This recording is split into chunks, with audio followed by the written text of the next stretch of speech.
What really happened at Lake Bodom? I remember reading about this case in a true crime book when I was younger, and it just kind of stuck with me throughout the years. On June 4, 1960, 15-year-olds Mila Irmeli Bjorklund and Anya Mäki of Espoo, Finland, set out for a camping trip.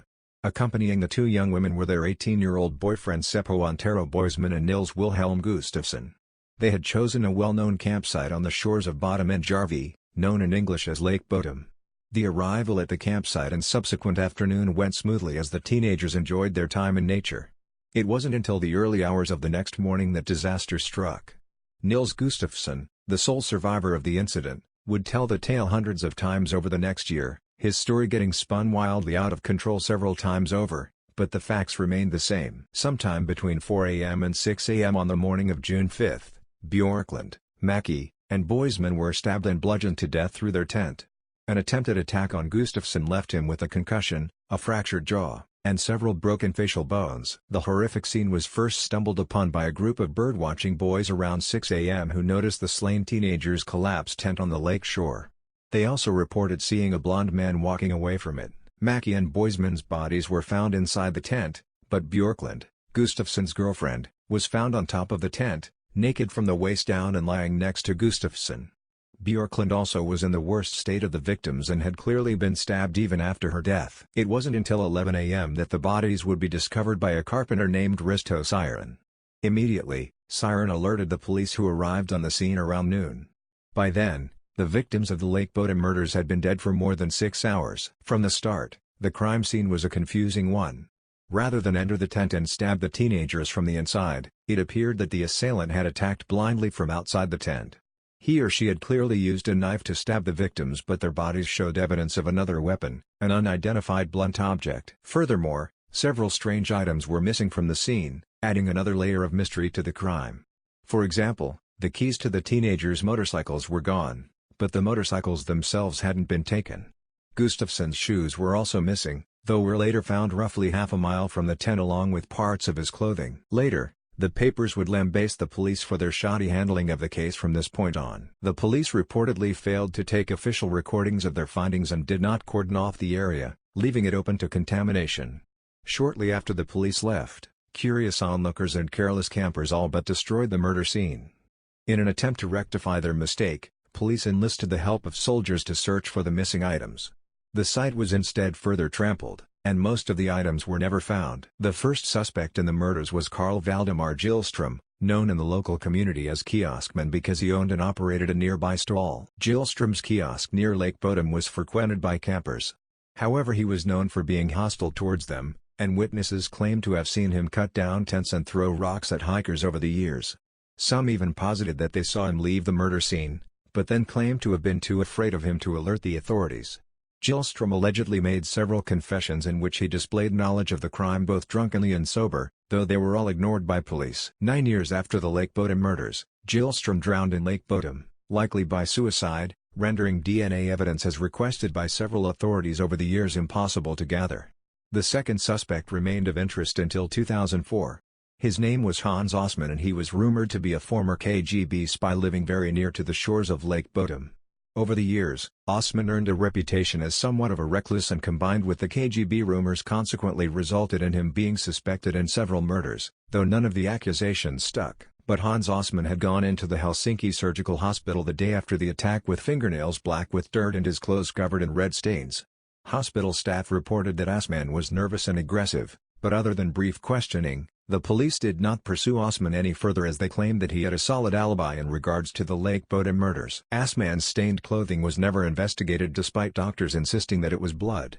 Osman also matched a description of the blond man fleeing the scene and cut his hair shortly following a newspaper article detailing the case came out. Finally, police made an arrest 44 years after the murders. In March of 2004, Nils Gustafson, the sole survivor of the Lake Bodom murders, was arrested and brought to trial. Police claimed to have suspected Gustafson all along and insisted that there was evidence to support their claims. For one, police claimed that Gustafson's shoes had been worn by the killer during the attack, evidenced by the fact they were covered in the victim's blood, but not Gustafson's. During the trial, the prosecution spun a story involving a fight between Gustafson and Boisman, which culminated in the triple homicide. The prosecution claimed Gustafson had gotten drunk and thus exiled from the tent. When Boisman made an attempt to talk to him, a fight had ensued that Boisman allegedly won, resulting in Gustafson's fractured jaw and broken facial bones. Angry at the fight, Gustafson must have gone back to the tent, and in a blind rage, killed his girlfriend and 2 friends. Then, he inflicted the rest of the superficial stab wounds on himself, tried to hide his shoes, and staged the rest of the crime scene. The fact that the young birdwatchers who originally found the site claimed to have seen a man leaving the area backed up the prosecution's claims. Gustafson's defense, however, dismissed this story, claiming that if Boisman and Gustafson truly had gotten in a fight, Gustafson would have been too injured to viciously murder his friends, let alone walk more than half a mile round trip to hide his shoes. Ultimately, the defense won, and a year after he was arrested, Gustafson was acquitted of all charges.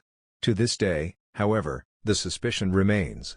No further suspect has been named, no further evidence has been found, and the Lake Bodom murders remain Finland's most horrifying and longest unsolved crime. Since I know Finnish, I took the opportunity to read through the judgment from 2005 trial, which also outlined the key evidence and testimony. I think there is a correction to be made about where the bodies were located. Boisman, Mackie and Bjorklund were all inside the tent, hidden from view, while Gustafson was on top of the tent. In fact, he was on top of Bjorklund. Furthermore, while Boisman and Mackie were positioned one way, Bjorklund was positioned the exact opposite, meaning her legs were partly on Mackie's head. According to blood evidence, Boisman and Mackie were killed in the position they were found. This is not the case with Bjorklund, and there is indication she had moved or had been moved. Gustafson's blood was found in many places all over the tent, inside and outside. With regard to injuries, Boisman was hit in the head a few times but ultimately died from blood loss due to stab wounds in the neck. Mackie only had a few head injuries and no stab wounds. She died from blunt force trauma. Bjorklund, as well known, sustained the largest number of injuries. She was hit in the head a few times, at least 3, and stabbed in the neck about 15 times. She was also found naked waist down. Gustafson's injuries consisted of bruises in the left temple, cheek and jaw, and a slice wound on the left elbow. These were considered low-energy wounds, meaning not a lot of force was applied. There was also a fracture on the left side of the jaw and cheekbone, and the lower jaw was dislocated. Gustafson's shoes did contain blood on the outside and inner sides, and that belonged to Mackie. However, the judgment maintained the evidence was consistent with the shoes being in the tent during the commission of the crime and were not necessarily worn at the time. It was also noted that the socks Gustafson was wearing did not show any evidence of having walked around to ditch the shoes. Last but not least, it was deemed inconclusive as to how the attack occurred. It was maintained the tent was too small, only fit for 2 people, for it to have taken place inside. Evidence showed the tent was ripped before the blood stains occurred, and it is assumed the attacker cut the ropes to let the tent fall on the victims, as it would facilitate the attack. The tent entrance was closed, so there was no way to escape. A few other interesting tidbits: according to eyewitness testimony, 2 boys were seen walking around in the vicinity of the campsite at around 4 a.m. The assumption is these were Boisman and Gustafson.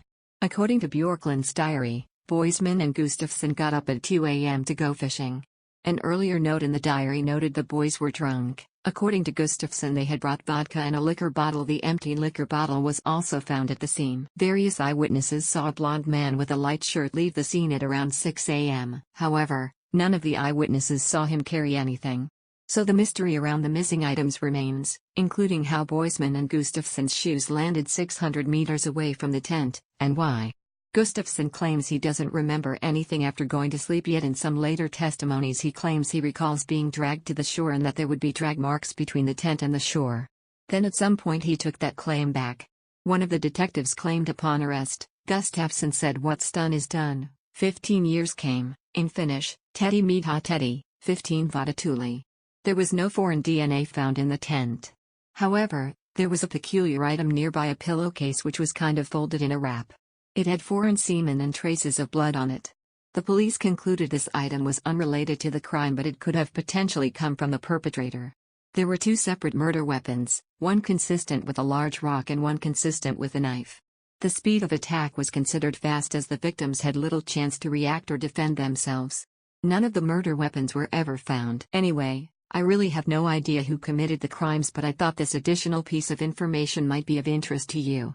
I personally don't think there is enough evidence to show that Gustafson was responsible, but I also wonder how he ended up on the tent and was essentially spared, and why Bjorklund was targeted so viciously.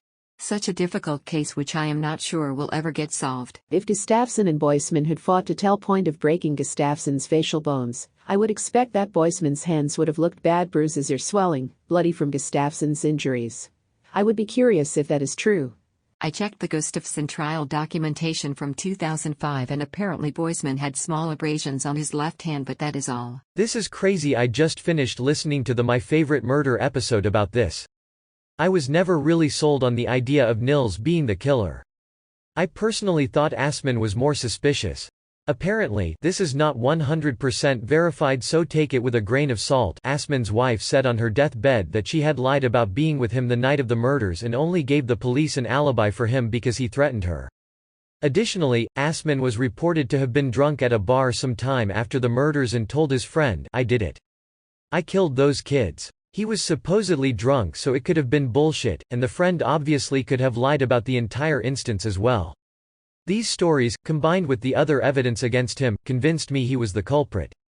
Just some interesting points they presented in the podcast episode that I thought I would share. There was a bit similar case at Tulilati camping in 1959.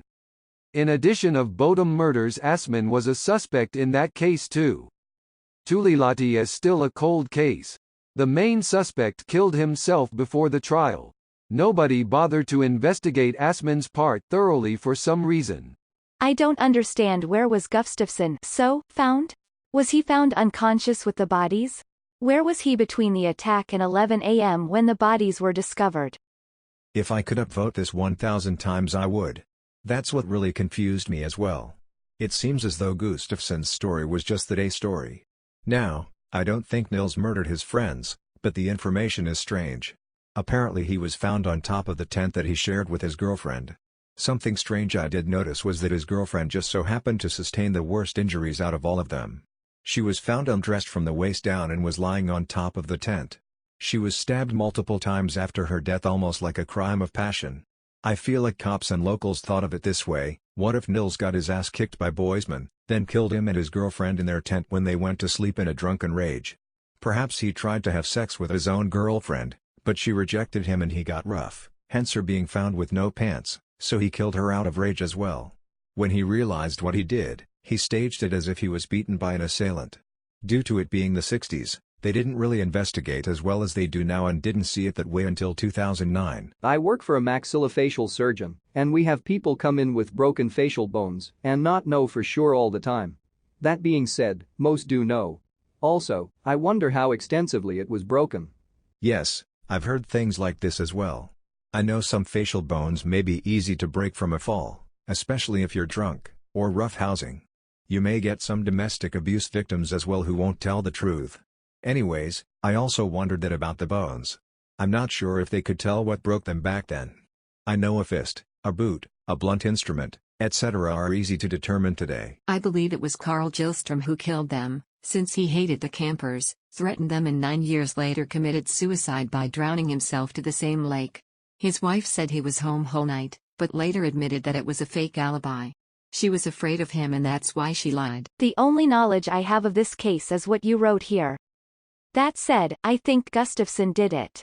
I think he was drunk, high, and an argument broke out. Boisman beat him up and possibly hid the keys so he wouldn't drive intoxicated. Gustafson's girlfriend didn't stand up for him and took Boisman's side in the argument. He stormed off into the woods, and instead of calming down he came back with a vengeance and murdered them all. Then back into the woods, discarding his shoes, clothing and back to the scene of the crime to pretend to be a victim. Seppo got laid, and Nils didn't get any. Nils possibly tries to rape, and there is a fight. Nils kills the others. He has since confessed more than once, but he redacted the confession he made to the police. Yes, really, and the court couldn't use that as evidence, so he walks free. Carl Gillstrom has always been the most suspicious one for me. He held a small convenience store which was very close to the spot where the victims camped. People have said he really hated campers coming there, and he also behaved aggressively towards campers. Gillstrom's wife gave him an alibi, but in her deathbed she confessed to her friend that his husband was a murderer, but was too afraid to tell anyone because Gillstrom had threatened to kill her if she ever spoke to anyone. She died of cancer shortly after Carl Gillstrom had drowned himself in Lake Bodom. She didn't want to be buried in the same grave as her husband. Gillstrom's son-in-law has claimed that he is 100% sure that Gillstrom had the murder weapon in a well that Gillstrom had filled few days after the murders. It is also said that Gillstrom had confessed the murders to 3 of his neighbors, but police had not taken the confession seriously. Someone kept bringing flowers in a small jar every single summer to the place where the Lake Bodom murders occurred. Gillstrom had the exact same flowers growing in his yard. Then Gillstrom died, and flowers have not appeared since then. So, who do you believe killed the 3 teens and wounded another at Lake Bodom? Share your theory in the comments below. Thank you for listening. If you enjoyed this episode, please like it and subscribe. If you enjoyed this episode, please like it and subscribe. If you enjoyed this episode,